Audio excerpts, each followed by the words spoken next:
यह भगवद गीता के 3.3 श्लोक के रूप में है। श्री भगवानुवाच लोकेस्मिन् विविधा निष्ठा पुरा प्रोक्ता मयानक ज्ञानयोगेन सांख्याना कर्मयोगेन योगिनाम। अर्थ, श्री भगवान ने कहा, हे निष्पाप अर्जुन, मैं पहले ही बता चुका हूँ कि आत्म साक्षात्कार का प्रयत्न करने वाले 2 प्रकार के पुरुष होते हैं। कुछ इसे ज्ञान योग द्वारा समझने का प्रयत्न करते हैं तो कुछ भक्तिमय सेवा के द्वारा। इस श्लोक में भगवान श्री कृष्ण अर्जुन को बता रहे हैं कि आत्म साक्षात्कार के लिए 2 मार्ग हैं। एक ज्ञान योग, सांख्य योग, ज्ञान के माध्यम से आत्म साक्षात्कार करना। 2 कर्मयोग, भक्ति योग, भक्ति और सेवा के माध्यम से आत्म साक्षात्कार करना। यह भगवद गीता के 3-4 श्लोक के रूप में है। न कर्मणाम नारंभान्नैष कर्ममश्नुते न च संन्यसनादेव सिद्धिं संधिगच्छति। अर्थ, न तो कर्म से विमुख होकर कोई कर्मफल से छुटकारा पा सकता है और न केवल संन्यास से सिद्धि प्राप्त की जा सकती है। इस श्लोक में भगवान श्री कृष्ण अर्जुन को बता रहे हैं कि एक, केवल कर्मों को त्यागने से, नियत कर्मों को न करने से कर्म बंधन से मुक्ति नहीं मिलती। 2, केवल संन्यास लेने से भी आत्म साक्षात्कार की सिद्धि नहीं प्राप्त होती। भगवान श्री कृष्ण यह कहकर अर्जुन को समझा रहे हैं कि आत्म साक्षात्कार के लिए केवल कर्मों को त्यागना या संन्यास लेना पर्याप्त नहीं है, बल्कि इसके लिए हृदय की शुद्धि और भक्ति की आवश्यकता है। यह भगवद गीता के 3-8 श्लोक के रूप में है। नेतम कुरु कर्म त्वं कर्म जायो ह्यकर्मणः शरीर यात्रापि चते न प्रसिद्धेत कर्मणः। अर्थ, अपना नियत कर्म करो, क्योंकि कर्म न करने की अपेक्षा कर्म करना श्रेष्ठ है। कर्म के बिना तो शरीर निर्वाह भी नहीं हो सकता। इस श्लोक में भगवान श्री कृष्ण अर्जुन को बता रहे हैं कि एक, नियत कर्म करना आवश्यक है।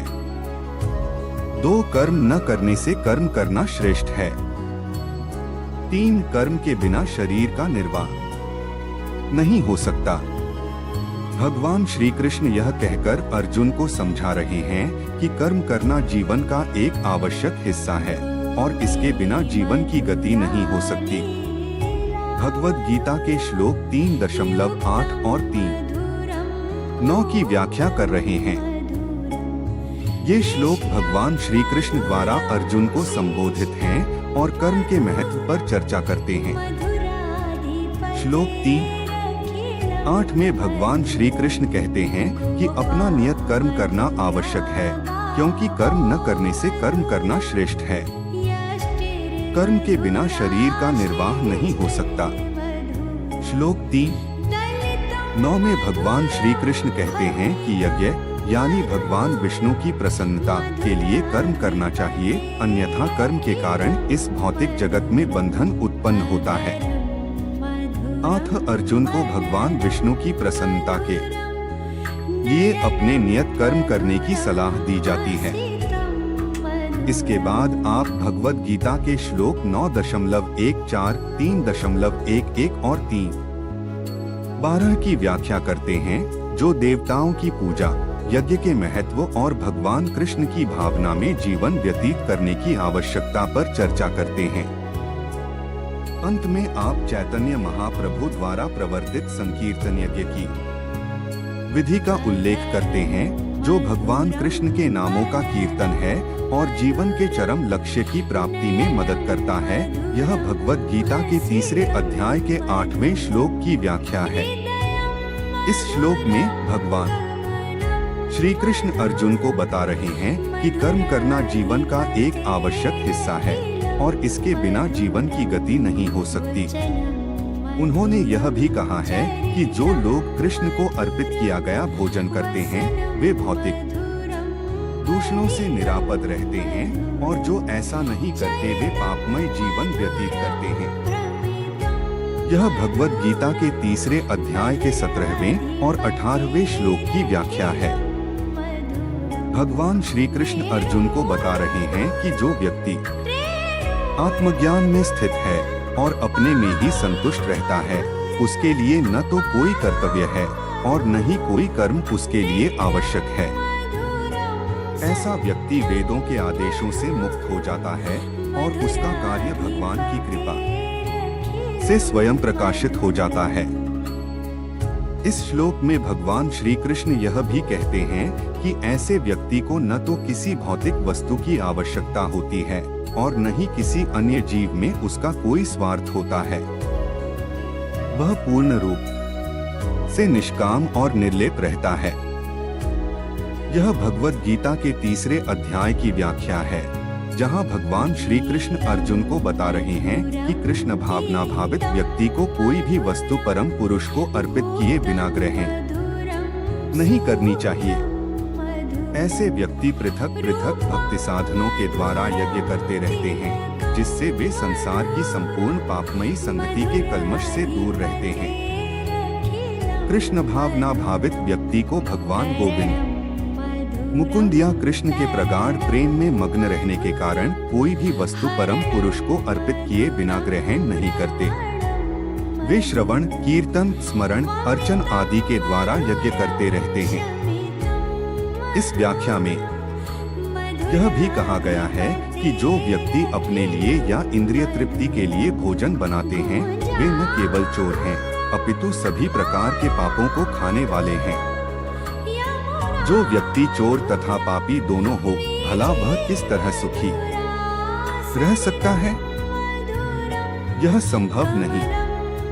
अतः सभी प्रकार से सुखी रहने के लिए मनुष्यों को पूर्ण कृष्ण भावनामृत में संकीर्तन यज्ञ करने की सरल विधि बताई जानी चाहिए, अन्यथा संसार में शांति या सुख नहीं। यह भगवद गीता के 3 अध्याय की व्याख्या है, जहां भगवान श्री कृष्ण अर्जुन को बता रहे हैं कि वेदों में नियमित कर्मों का विधान है और ये वेद साक्षात श्री भगवान से प्रकट हुए हैं। भगवान श्री कृष्ण कहते हैं कि जो व्यक्ति वेदों द्वारा स्थापित यज्ञ चक्र का पालन नहीं करता, वह पापमय जीवन व्यतीत करता है और केवल इंद्रियों की तुष्टि के लिए जीवित रहता है। इस व्याख्या में यह भी कहा गया है कि मानव शरीर विशेष रूप से आत्म साक्षात्कार के लिए मिला है, जिसे कर्मयोग, ज्ञान योग या भक्ति योग में से किसी एक विधि से प्राप्त किया जा सकता है। जो लोग कृष्ण भावना भावित नहीं हैं, उन्हें पूर्वोक्त यज्ञ चक्र के द्वारा शुद्धिकरण की आवश्यकता रहती है।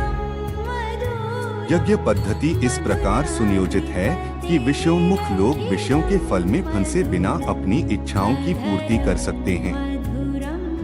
यह भगवद गीता के 3 अध्याय के 17वें और 18वें श्लोक की व्याख्या है। भगवान श्री कृष्ण अर्जुन को बता रहे हैं कि जो व्यक्ति आत्मज्ञान में स्थित है और अपने में ही संतुष्ट रहता है, उसके लिए न तो कोई कर्तव्य है और न ही कोई कर्म उसके लिए आवश्यक है। ऐसा व्यक्ति वेदों के आदेशों से मुक्त हो जाता है और उसका कार्य भगवान की कृपा से स्वयं प्रकाशित हो जाता है। भगवान श्री कृष्ण कहते हैं कि कृष्ण भावना भावित व्यक्ति को कुछ भी नियत कर्म नहीं करना होता, क्योंकि उसके हृदय का सारा मैल तुरंत धुल जाता है, जो हजारों यज्ञों को संपन्न करने पर ही संभव हो पाता है। ऐसा व्यक्ति कभी भी भौतिक कार्यों में रुचि नहीं लेता और न ही उसे सुरा, सुंदरी तथा अन्य प्रलोभनों में कोई आनंद मिलता है। इसके बाद भगवान श्री कृष्ण अर्जुन को बताते हैं कि वह कर्मफल में आसक्त हुए बिना अपना कर्तव्य समझकर निरंतर कर्म करते रहना चाहिए, क्योंकि अनासक्त होकर कर्म करने से उसे परब्रह्म की प्राप्ति होती है। यह भगवद गीता के 3 अध्याय के 20वें और 21वें श्लोक की व्याख्या है। भगवान श्री कृष्ण अर्जुन को बता रहे हैं कि जनक जैसे राजाओं ने केवल नियत कर्मों को करने से ही सिद्धि प्राप्त की, इसलिए सामान्य जनों को शिक्षित करने की दृष्टि से अर्जुन को भी कर्म करना चाहिए। इसके बाद भगवान श्री कृष्ण कहते हैं कि महापुरुष जो आचरण करता है, सामान्य व्यक्ति उसी का अनुसरण करते हैं। वह अपने अनुसरणीय कार्यों से जो आदर्श प्रस्तुत करता है, संपूर्ण विश्व उसका अनुसरण करता है। यहाँ पर भगवान श्री कृष्ण अर्जुन को यह समझाने की कोशिश कर रहे हैं कि एक नेता का उत्तरदायित्व होता है कि वह अपने अनुयायियों को सही मार्ग दिखाए और उन्हें शिक्षित करे। इसलिए अर्जुन को भी अपने कर्तव्यों का पालन करना चाहिए और सामान्य जनों के लिए एक आदर्श बनना चाहिए।